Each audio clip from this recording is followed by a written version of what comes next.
Coucou les amis, bienvenue dans cette nouvelle vidéo dans laquelle nous allons traiter un exercice sur les suites numériques. Et cet exercice sur la base, notre objectif c'est de faire une démonstration par récurrence et déterminer l'expression du terme général en fonction de n d'une suite numérique en la conjecturant. Donc, sans plus tarder, nous allons revenir sur la résolution de notre fameux exercice juste après ce jingle.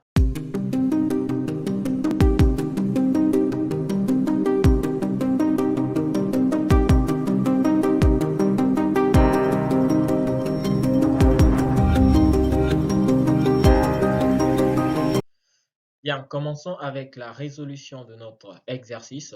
On nous donne ici la suite Vn, de premier terme V0 égale à 0, et de terme général, de terme V de rang n plus 1, donc défini ici Vn plus 1 égale à 1 sur 2 moins Vn.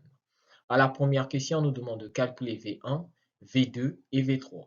Et donc, pour calculer V1, si nous connaissons Vn plus 1, donc pour déterminer V1, il suffit de remplacer n par 0 parce que 0 plus 1, c'est 1. Donc, en remplaçant n par 0, nous avons V1 égale à 1 sur 2 moins, ici nous aurons donc V0. Étant donné que V0 c'est 0, donc nous aurons 1 sur 2 moins 0, ce qui permet d'avoir V1 égale à 1 sur 2. Nous allons faire autant pour V2. Pour V2, nous avons n plus 1 ici, donc le n doit prendre quelle valeur pour que nous puissions avoir 2? Donc, bien évidemment, n aura pour valeur 1. Donc, nous aurons V2 égale à 1 sur 2 moins V1. Étant donné que V1, c'est 1 demi, donc nous aurons 1 sur 2 moins 1 demi. Et 2 moins 1 demi, c'est 3 sur 2. Donc, nous avons 1 divisé par 3 sur 2. Et 1 divisé par 3 sur 2, c'est l'inverse de 3 sur 2, qui n'est autre que 2 sur 3.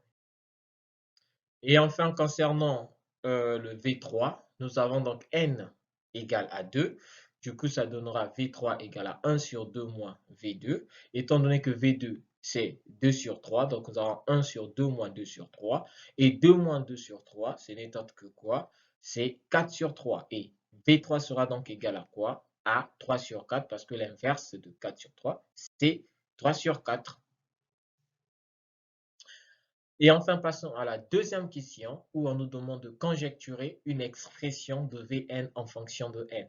Conjecturer, c'est de déduire, c'est effectuer une déduction de l'expression de notre terme Vn en fonction de n, tout en s'inspirant, tout en observant le comportement des premiers termes. Et par la suite, on pourra déduire l'expression de Vn en fonction de n. Nous pourrons vite remarquer que V1 égale à 2 sur 1. Donc, V2, c'est 2 sur 3 et V3, c'est 3 sur 4. Je peux vite remarquer que le rang de la suite, c'est le numérateur et le dénominateur, c'est le rang suivant. Donc, c'est-à-dire, si je suis à V1, on a 1 sur 2, parce que 2, c'est 1 plus 1. Si je suis à V2, on a 2 sur 3, parce que 3, c'est 2 plus 1. Donc, ça veut dire lorsque je serai à Vn, j'aurai n sur n plus 1. Voilà, donc nous venons de conjecturer l'expression de Vn en fonction de n. Pour la troisième question, cette fois-ci, il faut démontrer cette conjecture par récurrence. Donc, on va démontrer que Vn égale à n sur n plus 1. Pour ce faire, qu'est-ce qu'on aura? Premièrement, commençons par l'initialisation. L'initialisation, nous sommes au rang n égale à 0. Donc, au rang n égale à 0, nous allons vérifier est-ce que c'est vrai. Donc, il suffit de remplacer n par 0 dans l'expression de Vn. Qu'est-ce que nous aurons? V0 égale à 0 sur 0 plus 1. Et ici, bien évidemment, on a 0 divisé par 1 qui n'est autre que 0. Et on se rappelle très bien que le premier terme, c'était V0 égale à 0. Donc, c'est vrai. Deuxième étape de la démonstration par récurrence, c'est de supposer que l'expression que l'on veut démontrer, donc Vn égale à n sur n plus 1, est vraie, quel que soit le n entier naturel. Maintenant, pour ne pas avoir de confusion sur l'utilisation des indices, nous allons utiliser donc le cas. Donc, pour l'hérédité, c'est comme on vient de le dire. Nous supposons cette fois-ci pour tout entier naturel k, Vk égale à k sur k plus 1 est vrai.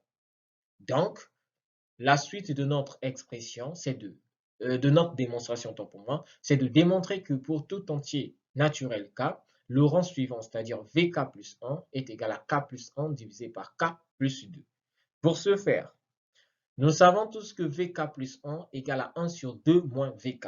Or, nous avons supposé vrai l'expression de Vk qui n'est autre que K sur K plus 1.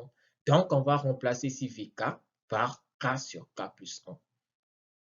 Ce qui permet d'avoir 1 sur 2 moins K sur K plus 1. Et après calcul, donc produit des extrêmes moins produit des moyens, nous avons ici 1 sur 2K plus 2 moins K divisé par K plus 1. Je poursuis mes calculs, donc j'aurai ici, au dénominateur ici, qu'est-ce que j'ai? J'aurai 2K moins K, c'est K plus 2. Et donc 1 sur K plus 2 divisé par K plus 1, c'est ce qui va me donner ici VK plus 1 égale à K plus 1 divisé par K plus 2.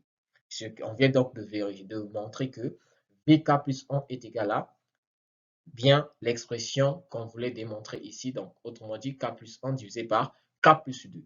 Donc, on peut vite conclure que pour tout entier naturel n, notre Vn est bel et bien égal à n sur n plus 1. Voilà, c'est par ici que se termine notre vidéo. À nous revoir à la prochaine vidéo. Ciao.